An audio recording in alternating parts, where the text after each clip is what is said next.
Dusty Mccubbin, incredibly excited to have you making your debut. Power Slap number 13. You're taking on Zoe Sloan. How excited are you to finally know your competitor and be able to spread your word to the masses? I'm excited. I'm really excited. I'm excited to be competing for Power Slap 13. 13 is my number, actually. So I got it tatted on me. I think that says that's just the stars aligning, if you ask me. But no, I'm excited. Zoe seems like a great opponent. She's a performer. You know, she does like the WWE stuff. She's a beautiful dancer, like ballerina type style stuff. So yeah, I know that she's a physical fit, person, and yeah, I'm excited. I think it's gonna be a good match. Yeah, I mean, you have an extensive resume in MMA. Looks eight total fights as a 10. professional. 10 total now? Yeah, I've Okay, had 10. I don't I know. guess So my the last there's time a you guys point did the debate. post, the guy wrote 10, and I was like, I actually have 10. I mean, you wrote 8. I was like, I actually have 10, and Okay. he was all, oh, for some reason it tells me 8. But yeah, I have 10 MMA fights. I have 6 boxing fights, so I have a total of 16 combat fights. Crazy. Talk to me. How is that experience going to help you in Power Slap? I mean, I think that my chin has been checked before many times. I know what it's like to take a blow to the chin, to the mouth, to the face, and then also with my just especially coming up in boxing, that's a big thing is, having a strong chin and a strong neck.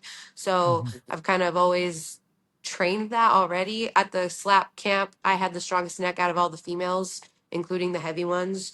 So I've just always had that already from my training. um yeah, so I think it gives me a really big advantage. Mm-hmm. I'm excited to see. Awesome. Refresh my memory. You were at the first camp. Did you attend the second one as well? I did not. I was Okay. invited, but I was in Cabo at the time. Gotcha. So I guess you didn't get to see Zoe at all then in training. Do you know anything about her or what she might potentially bring? Yeah, I've had some people tell me about her. I've heard she's tall, um lanky. I heard that she's got great technique. Robert Trujillo actually had said that. And that says a lot because it's Robert Trujillo. He's a champion. um I heard she don't hit as hard as me though, so Awesome. yeah, so yeah, I mean, I'm expecting. It's so crazy because like this isn't fighting, and I've had so many fights, and like at first, this was all silly to me, and then when I did the camp, it like kind of opened my eyes and changed my perspective. But then I had an interview a little bit ago, can't remember with who, but I told them how over the time my perspective has changed so much on it, because like now I take it very seriously.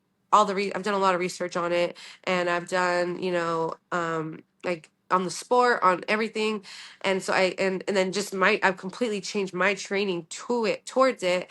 And Mm-hmm. so like I see that now, like it's weird, but it is a real sport, and it's hard. Like training camp hasn't been easy, but obviously I'm not only training for slap, maybe that's why. Mm-hmm. But I mean, it hasn't been an easy training. And um sorry, I lost my train of thought. But sorry, I'm wake up brain right now. No problem at all. I mean, you're there at Syndicate right now, so you're definitely you're putting in the work. Yeah, As you said, you're yeah. training for more than just slap. You're training Hmm. MMA as well. Do you think Yeah, all that training and preparation is truly going to help you?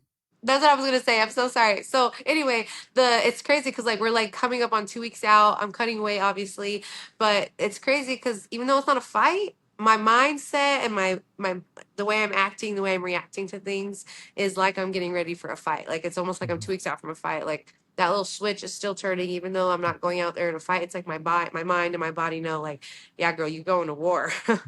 Absolutely, you are. You said 2 weeks out. What are you sitting weight wise? I'm like 134. Okay, so you have what 9 pounds to go.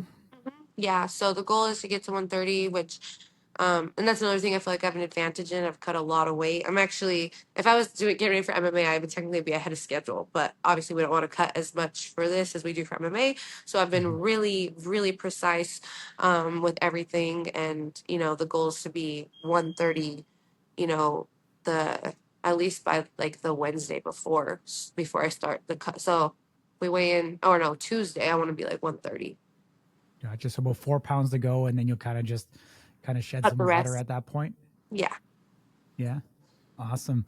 I mean, you're definitely within striking distance. You still have time to be able to make that in, and it is something, obviously that the preparation behind water cutting for sports definitely does vary.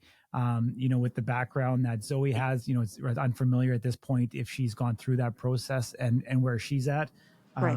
From the information that I have, she is 5'5", you're 5'4", so relatively same. I Oh, okay. believe in Five in height five. wise. She is. You're Yeah. yeah, so relatively the same. So I'm sure you guys are going to come in probably relatively similar in body structure and makeup from at least from what I can tell. So Yeah. should be a Yeah. pretty even match. That's But great. for the casual fan, why should they tune in and watch this match?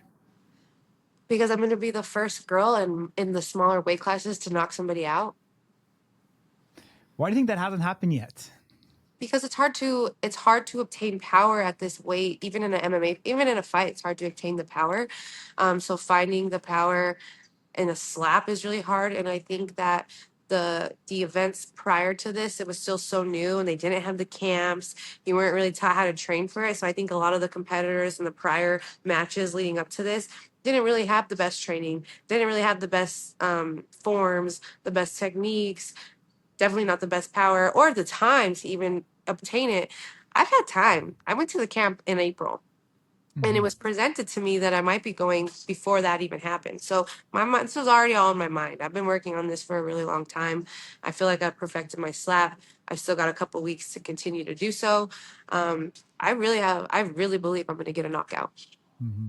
I mean, from an entertainment standpoint, do you think 125 is that right weight category for women? I know we've seen that the Brasa Power Slap wanted to put a belt at 125. Like, do you think from entertainment from the fan standpoint versus the athlete's preference and athlete safety, do you think 125 is that right weight class, or maybe just from how I'm reading maybe a little bit heavier, that 135 145 might kind of be more exciting and lead to more knockouts? I think that there probably would be more knockouts at a heavier weight, of course, but I like the 125 weight class because just like I'm cutting to 125, girls are going to be cutting to 135. I don't want to be. I walk at 135.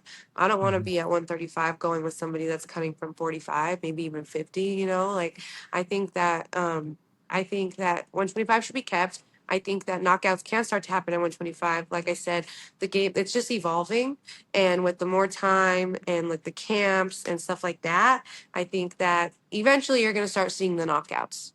Mm-hmm. I mean, this is a unique scenario where both of yous are in the show business, the entertainment business, a lot of experience with the cameras on you.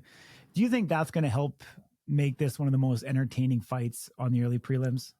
I think so. I think she's a really good performer. I'm a fan of the stuff that she does for sure.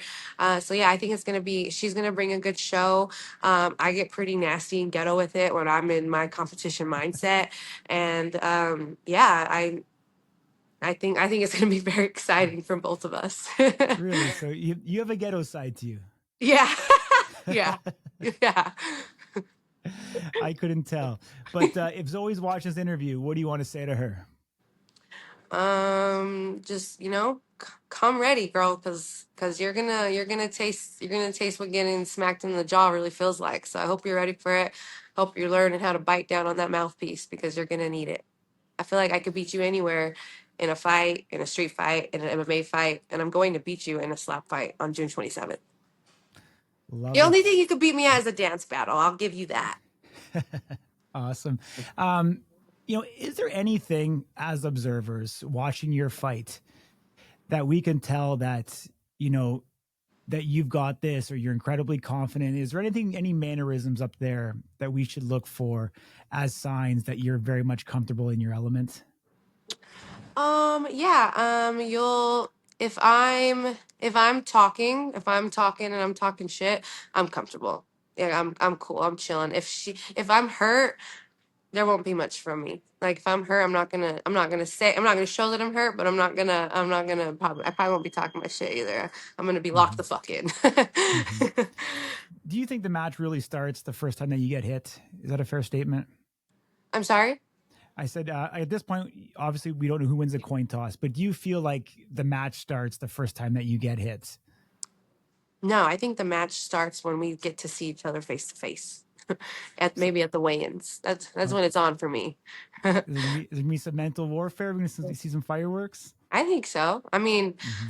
It just kind of depends what me shows up at weigh-ins, what energy I get off of her. I go off their energy, you know. But Hmm. she's going to feel mine. She's going to feel mine, and so really, it's just how she reacts to my energy. Gotcha. I'm gonna ask you one last question. Michael Michelle Brown just got a replacement fighter in Ellie Dempster, both two Las Vegas locals. Um, can you handicap this one for us and who you think might come out on top? I mean, I gotta go for my girl, Michael Michelle Brown, of course, but I did do some digging on the girl, and she's a boxer, it seems, you know. I don't feel like they didn't take care of her. Like it's it's not like they gave her a can. Hmm. Um, so yeah, we'll see. I will see. I'm curious to see what happens though with like the championship after that now. You know? Absolutely. It's going to be Obviously Mikey exciting. obviously Mikey Yeah, wins, she's getting that title shot. But what happens if she for doesn't? sure. Then what you gonna do? Then what's the plan? That's where I'm like, what's going on here? I think Chelsea Dodson and Michael Michelle Brown should have been matched up so that the winner of that got the title shot with Paige. Hmm. Or just had the title shot. I don't know. Like, how long are we gonna wait for Paige to get better? That's not fair Yeah, either. yeah, Even though yeah. I hope she gets better soon. I really do. Big fan. Absolutely. I mean, the women's side of the sport continues to grow. We're seeing more and more women come in. A lot of women in Las Vegas as well. So I think all signs are pointing upwards, and I'm sure we'll get a title here relatively quickly. Okay. Yeah. Awesome. So, Well, I'm just awesome. happy to be here. I'm really excited. I just want to go put on a show. All bullshit aside, it's nothing but respect to my opponent. And, we're both going to do what we got to do when we get in there. And I'm sure we'll be friends afterwards. Awesome. I appreciate you joining me. Thank you very much for your time. Thank you, Corey. Have a great day. I'll see you slap week. Absolutely. Take care.